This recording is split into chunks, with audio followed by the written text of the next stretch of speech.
ሰላም በዓለም ዙሪያ ያላችሁ የዩቲዩብ ተከታታዮች፣ ዛሬ ዝብርቅርቅ ጥያቄዎች በሚል የሙስሊሞችን ጥያቄ እያቀረብ ምላሽ እንሰጣለን።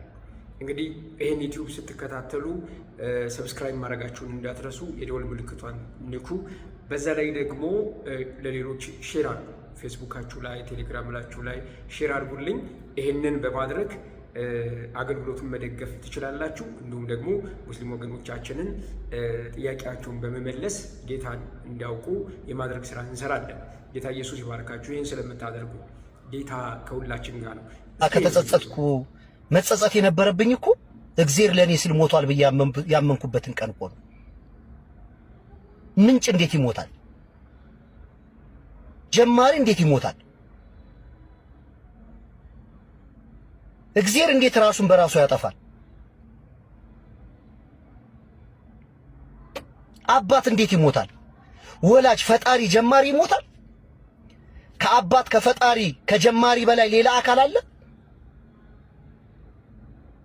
እግዚአብሔር የራሱን ህይወት ለማን ከሱ በላይ ምን አካል ገጥሞት ነው ህይወቱን የሰጠው? ጥያቄዎች በጣም ቆንጆ ቢሆኑም ግን ጥያቄዎች ያረፉት የተባለውን ነገር ባለመስማትና ባለመረዳት ላይ በመመርኮዝ ነው። የትኛውም ክርስቲያን አምላክ ሞቷል ብሎ አያስተምርም። አንተ የሰማኸውና የተረዳኸው ሌላ ነው፣ ክርስቲያኖች የሚያስተምሩት ሌላ ነው። አንተ ያሰብከውን ክርስቲያኖች እንደሚያስተምሩ ገምተህ ደግሞም እንደዛ አስበህ አንተ የምታውቀውን አንተ የምትረዳውን አንተ አወኩ ያልከውን ነገር ክርስቲያኖች እንደሚያስተምሩ አስበህ ነው ይሄን ለመናገር የሞከርከው። ነገር ግን እኛ ክርስቲያኖች አምላክ ይሞታል አንልም። እንደውም ከቁርአን ከ600 ዓመት በፊት አምላክ የማይሞት መሆኑን የሚናገረው መጽሐፍ ቅዱስ ነው። መጽሐፍ ቅዱስ አንደኛ ጢሞቴዎስ ምዕራፍ 6 ቁጥር 16 ላይ እንደዚህ ይላል፣ እርሱ ብቻ የማይሞት ነው፣ ማንም ሊቀርበው በማይችል ብርሃን ይኖራል፣ አንድ ሰው እንኳ አላየውም ሊያየውም አይቻልም፣ ለእርሱ ክብርና የዘላለም ኃይል ይሁን አሜን ይላል። በአንደኛ ጢሞቴዎስ ምዕራፍ 6 ቁጥር 16 መሰረት መጽሐፍ ቅዱስ አምላክ የማይሞትና ዘላለማዊ እንደሆነ ማንም ሰው ደግሞ ለማየት በሚያስቸግር ብርሃን ውስጥ እንደሚኖር ሰው ሊያየው እንደማይቻለው ይናገራል። ይሄ ቁርአን ከመምጣቱ እስልምና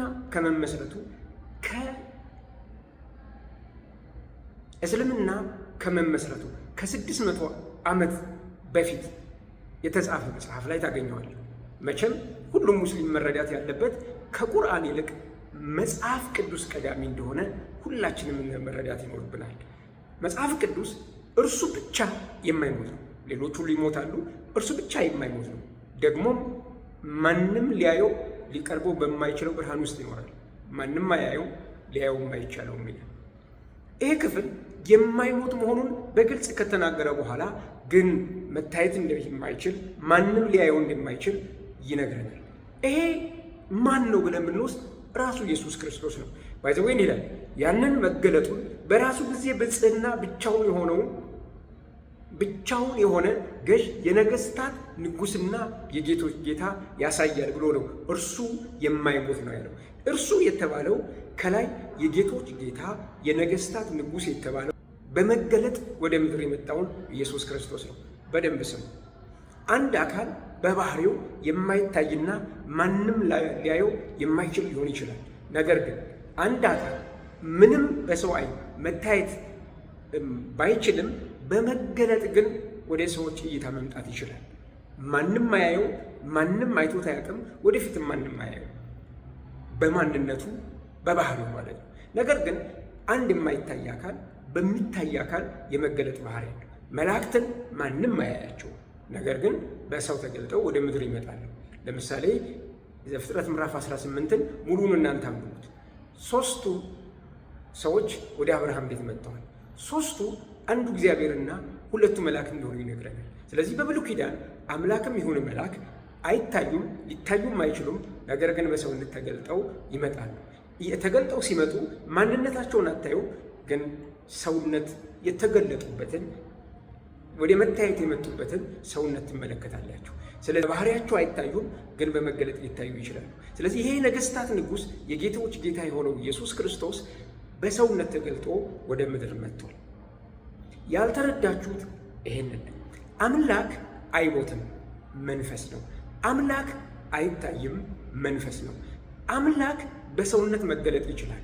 ሰውነት ደግሞ ስሜት፣ ፍቃድ፣ እውቀት ያለው ነፍስ ከስጋ መለየት የሚችል ማንነት ያለው በዛ ማንነት ስለተገለጠ ያ ማንነት መሞት ይችላል። ስለዚህ አምላክ በሰውነት ተገለጠ እንደምንል ሁሉ አምላክ በሰውነት ሞተ እንላለን። አምላክ በሰውነት ሞተ ስንል አምላክ በባህሪው አይሞትም፣ ሊሞትም አይችልም።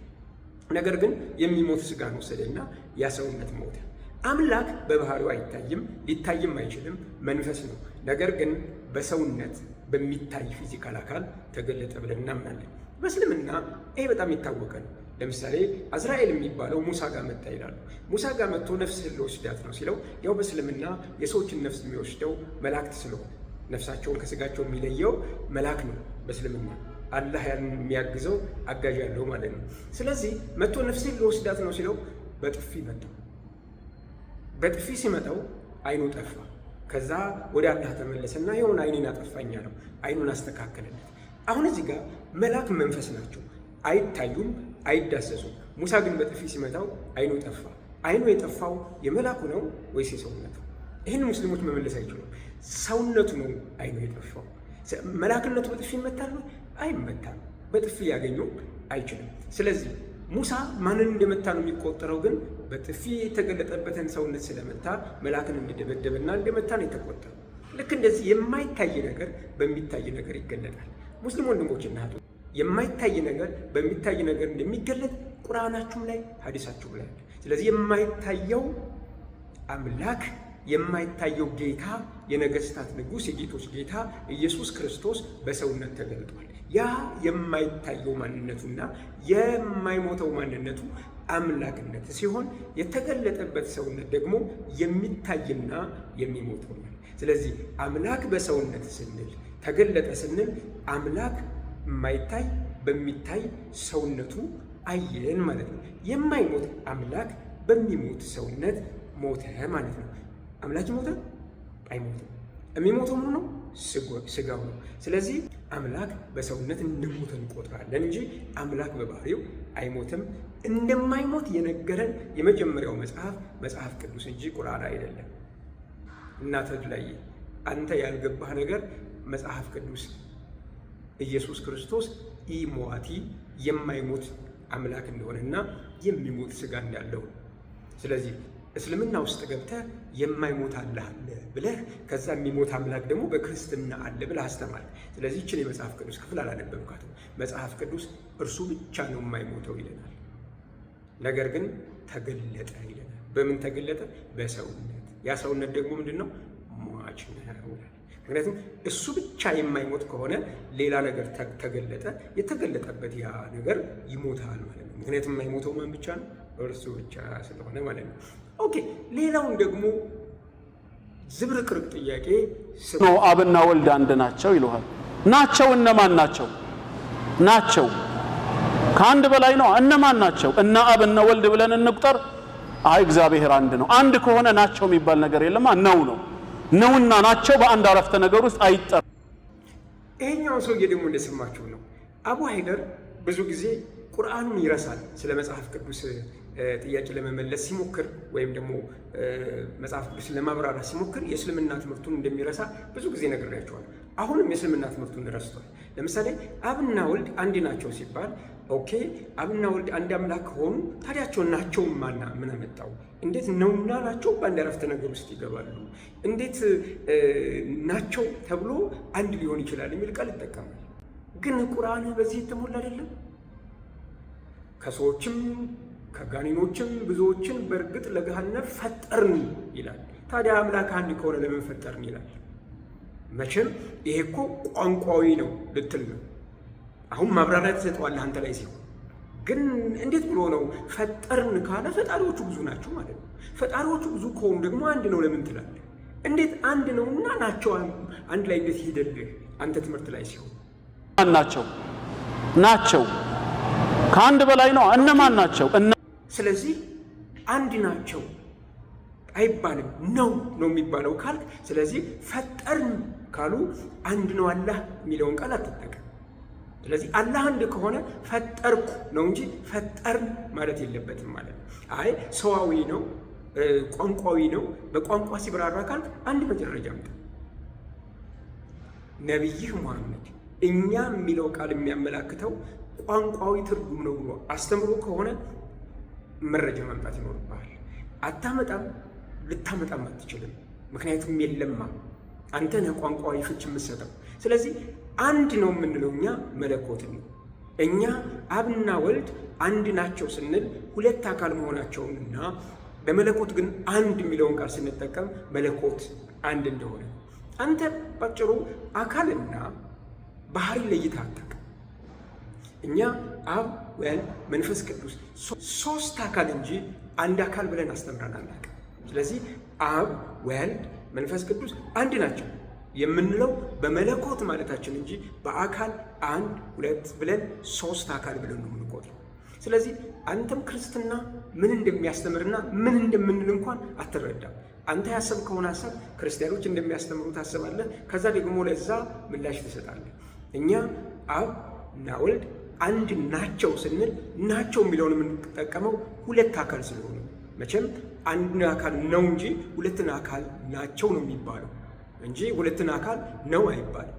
ይህንን መቼም ትምህርት ቤት ተምርሃል ብዬ አስባለሁ። ስለዚህ ሁለት አካል ከሆኑ ናቸው ነው የሚባለው። አንድ የሚለውን ቃል ስንጠቀምን መለኮትን የሚያሳይ ነው። ስለዚህ አንድ መለኮት ሁለት አካል ናቸው ነው የሚባለው። ናቸው የሚለውን የምንጠቀመው ሁለት አካል መሆናቸውን ሲሆን አንድ የሚለውን ቃል ስንጠቀም ደግሞ መለኮትን ነው። አንተ ስለዚህ ምንም አታውቅም። ቢያንስ አለማወቅህ መጠየቅ ላይ ቢያርፍ ኖሮ መልስ ታገኝ ነበር። ግን ለማብራራት ትሞክራለህ። አላህ አንድ ነው ስትል አላህ አንድ ነው ያልከው በመለኮት አይደለም። አላህ አንድ ነው ያልከው ኦድ ነምበር ነው። 1 3 5 7 9 የሚባሉ ኦድ ነምበሮች አሉ አይደል? ልክ እንደዛ ኦድ ነምበር አላህ ሲንግል ነው። ስለዚህ ሲንግል ነው ስንል አንድ ነጠላ ቁጥር ነው ስንል የሚቆጠር ካውንቴብል ነው ማለት ነው። ስለዚህ ወርዱ፣ ስፋቱ፣ ቁመቱ ይታወቃል። በ8 መልአክ የሚደገፍ አርሽ ላይ የሚቀመጥ ከአርሽ በታች የሌለ ከአርሽ በላይ ያለ ውስንነት ያለበት በቁጥር የሚጠራ አንድ ነው። ይህን ሐዲስ ተመልከቱት። እዚህ ሐዲስ ላይ ምን ይላል? አላህ ኦድ ነው ይላል። ኦድ ነምበር ነው ደግሞ ኦድ ነምበርን ይወዳል ይላል። ለዛ ነው ሽንት ቤት ሲጠቀሙ በአንድ ድንጋይ ጌጣቸውን ይጠርጋሉ። በሁለት አይቻልም፣ በሶስት ይጠረጋል። ምክንያቱም አላህ ኦድ ስለሆነ የሚወደውም ኦድ ነምበር ነው። ካውንቴብል የሆኑ የሚቆጠሩ ነገሮች የሚቆጠሩበትን አንድ ነው አላህ የምንለው። ጣዖት ነው እንጂ ይሄ አንድ ነው ስለኛ እግዚአብሔር አቻ የሌለው ብቸኛ ከሱ ሌላ የሌለ ማለታችን እንጂ በሚቆጠር አንድ ነው ማለታችን አይደለም። ስለዚህ የእስልምናው አላህ ጣዖት ነው፣ በቁጥር አንድ ነው። ለምሳሌ ይሄ ሃይላንድ አንድ ብዬ ስልኬ ሁለት የምለው በቦታና በጊዜ ውስን ስለሆነ ነው። ይህንንም በቦታና በጊዜ ውስን ስለሆነ አንድ ላለው ሁለት ላለው አላህን አንድ ብለህ በኦድ ቁጥር አንድ ከቆጠርከው ውስንና በቦታና በጊዜ የሚገደብ ነገር ማለት ነው። ስለዚህ እኛ እሱን አናምንም። ለዛ ነው ለሙስሊሞች አላህ ጣዖት እንጂ አምላክ አይደለም የምንላቸው። ኦኬ፣ ይህ ወንድማችን ደግሞ በተቃራኒ ሌላ ጥያቄ ይጠይቃል። ራሱ እግዚአብሔር ከሆነ ራሱ የእግዚአብሔር ልጅ ከሆነ ምንድነው የምንረዳው? እስኪ ኢየሱስ ራሱ እግዚአብሔር ነው፣ የእግዚአብሔርም ልጅ ነው። ጥሩ፣ እሱ የእግዚአብሔር ልጅ ከሆነ አባቱ ማን ነው?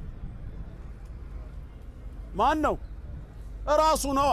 ለምን ራሱ እግዚአብሔር ነው ብለውናል። ይሄን እንዳትረሱ። ኢየሱስ ማን ነው? እግዚአብሔር ነው። ከዛ ሳልናቸው የእግዚአብሔር ልጅ ነው አሉ። አሃ ኢየሱስ የእግዚአብሔር ልጅ ነው። እሺ አባቱ ማን ነው? ራሱ እግዚአብሔር ተብሏል። ራሱ ለራሱ አባት ነው። ራሱ ለራሱ ምንድነው? ልጅ። እንዴት ነው ሰው የሚረዳው? አይ አንተ አልገባህም። እንደዛ ማለታችን ሳይሆን አባቱ ሌላ ነው፣ አብ ይባላል። እሱ ደግሞ ወልድ ነው፣ ሌላ ነው፣ ኢየሱስ ይባላል ካሉ ደግሞ ስንት ሆኑ? አሁን ማን ነው ታዲያ ከሁለቱ እግዚአብሔር? እግዚአብሔር ማን ነው? ሁለቱም ካሉን ስንት እግዚአብሔር አለ? ሁለት እግዚአብሔር ደግሞ የለም። አንዱ ነው ካሉን ደግሞ ይምረጡ። አንዱን ሲመርጡት የዛነ ያልተመረጠው እግዚአብሔርነቱ ይሰረዛል ማለት ነው። ካልሆነ እንዴት አድርገን ነው ሰው የሚረዳው? ለዚህ ነው አልወለደም ወለም ይውለድ አልተወለደም ማለት። አልወለደም ካለ ምን የለውም ጌታችን? ልጆች የሉትም። አልተወለደም ካለ ምን የሉትም? ወላጆች የሉትም። ዘላለማዊ ማለት ከሆነ ፀሐይ ወላጅ የላትም። ስለዚህ ዘላለማዊ ነው ማለት ነው። ቀዳሚ የላትም ማለት ነው። ወላጆችም ልጆችም የሉትም። ወላጅ የሌለው ጥንታዊ ጅማሬ ስለሌለው ነው። ልጆች የሌሉት ተከታይ ስለሌለው። ወላጅ አለው ካልን ወላጁ ቢያንስ በእድሜ ይቀድመዋል። ስለዚህ ኢየሱስ የእግዚአብሔር ልጅ ነው ካሉን እግዚአብሔር የኢየሱስ አባቱ ነው ካሉ በአባትና በልጅ መለያየት አለ? አይ ግን ይሏቸዋል። በዘመን አይቀዳደሩም። ኢየሱስና እግዚአብሔር እኩል ናቸው። ግን እግዚአብሔር አባቱ ነው፣ ኢየሱስ ልጁ ነው። አላህ በትልቅ ቃል እንደተጠቀምክ ማሰብ የተሳሳተ አባት አለው ማለት ከአባት ያንሳል ብለህ ካሰብክ፣ ወላጅ የለውም ማለት ዘላለማዊ ማለት ከሆነ ፀሐይ ወላጅ የላትም። አልወለዱም ማለት ልጅ የላቸውም ማለት። ስለዚህ አንተ እንደምታስበው አምላክነታቸውን ያሳያል እያልክ ነው። ሃይደር እባላለሁ። ሃይደር ልጄ ነው፣ እኔ አባቱ ነኝ። የሚገርማችሁ ግን እኔና ሃይደር በእድሜ እኩል ነን። እሺ አንተ አቡ ሃይደር ነው፣ ልጅህ ሃይደር ነው፣ አንተ አባቱ ነህ። አንተና ልጅህ እኩል ናቸው። ሳካደ አየህ፣ ችግሩ ክርስቲያኖች ምን እንደሚያስተምሩ እንኳን አለማወቅን፣ ያንን አለመረዳትን ባይዘው። አንተ ሚስት አግብተህ ከሚስት ጋር ሴክሹዋል ነገር ፈጽመህ ነው ልጅን የወለድከው። አምላክ ልጅ አለው ስንል፣ ኢየሱስ የእግዚአብሔር ልጅ ነው ስንል ሚስት አግብቶ ወለደ ማለት አይደለም። ይሄ አንተ ማይንድ ውስጥ የተፈጠረ ቁርአንህና መሐመድ ስለ ክርስትና ዋሽተው የነገሩን። እኛ አብ አባት ነው ወልድ ልጅ ነው ስንል አባቱን ወልዶት ሚስት አግብቶ ከሴክሹዋል ነገር ያገኘው ልጅ ማለታችን አይደለም። ዮሐንስ ወንጌል ምዕራፍ 5 ቁጥር 17 እና 18 ላይ እንደዚህ ይላል፣ አባቴ ይሰራል እኔም ደግሞ እሰራለሁ አላቸዋል። ዮሐንስ ሐዋርያ ዮሐንስ የኢየሱስ ክርስቶስ ሕያው ምስክር እንደዚህ ይላል፣ ኢየሱስ ክርስቶስ ሰንበትን ስለሻረ ብቻ ሳይሆን ራሱን ከእግዚአብሔር ጋር አስተካክሎ እግዚአብሔር አባቴ ነው ስላለ።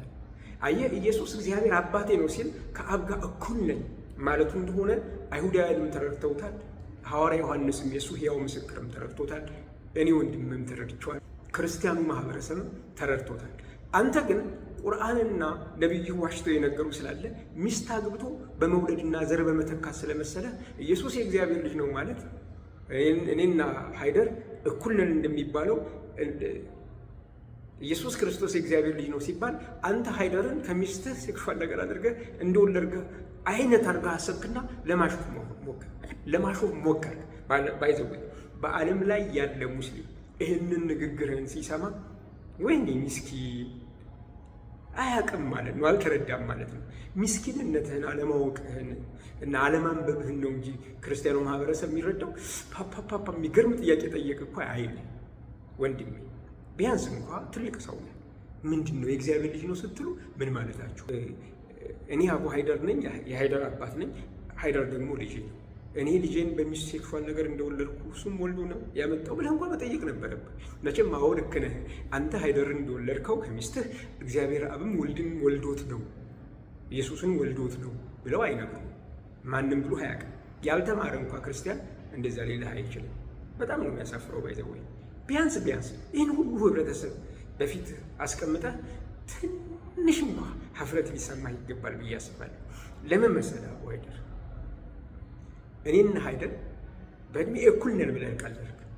አንተና ሃይደር እኩል እንደማትሆኑ አንተም እኛም እናውቀዋለን። ጥያቄ ውስጥ መግባትም የለበትም። ለምሳሌም የሚቀርብ አይደለም።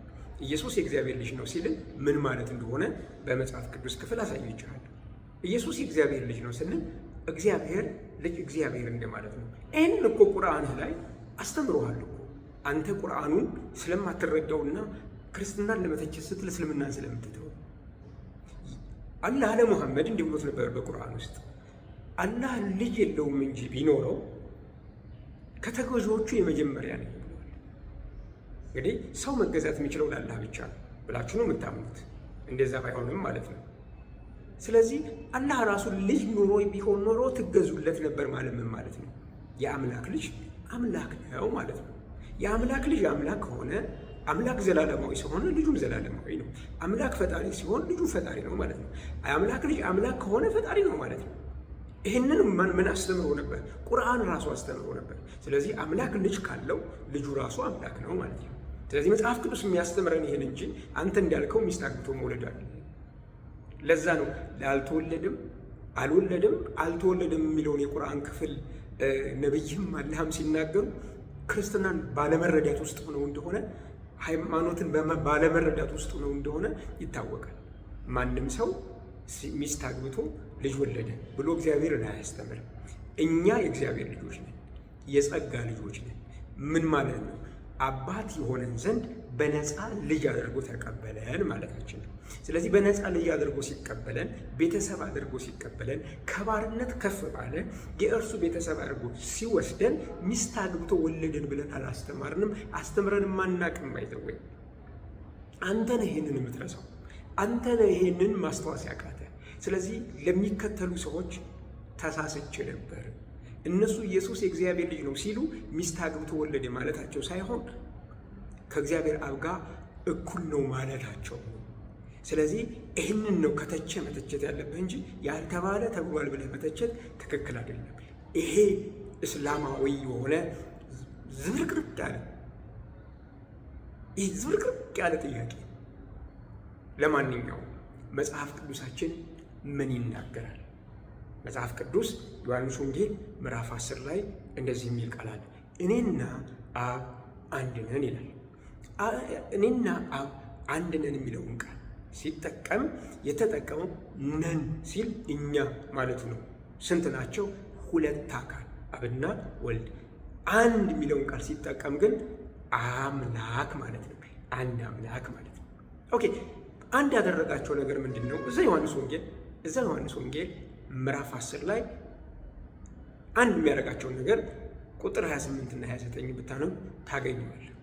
አብ ሙታንን እንደሚያስነሳ እኔም ሙታንን አስነሳለሁ፣ ለሰዎች ሕይወትን እንደሚሰጥ እኔም እሰጣለሁ፣ ከእጁ ማንም እንደማይነጥቅ ከኔ እጅም ማንም አይነጥቃቸውም የሚል ተመሳሳይ የሆነ የመለኮትን ባህሪ የሚገልጡ ሀሳቦችን ነው የተናገረው።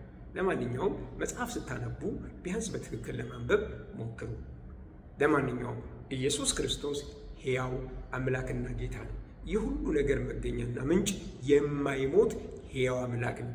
ነገር ግን በሰውነት ተገልጦ በምድር ላይ ስለመጣ በዛ ሟች በሆነ ሰውነት በመስቀል ላይ ስለኛ ኃጢአት ሞቷል። በእርሱ ሞትና ትንሣኤ የዘላለም ሕይወት አግኝተናል። የዘላለም ሕይወት አግኝተናል። ኑ በክርስቶስ ኢየሱስ እመኑና የዘላለም ሕይወት አግኙ።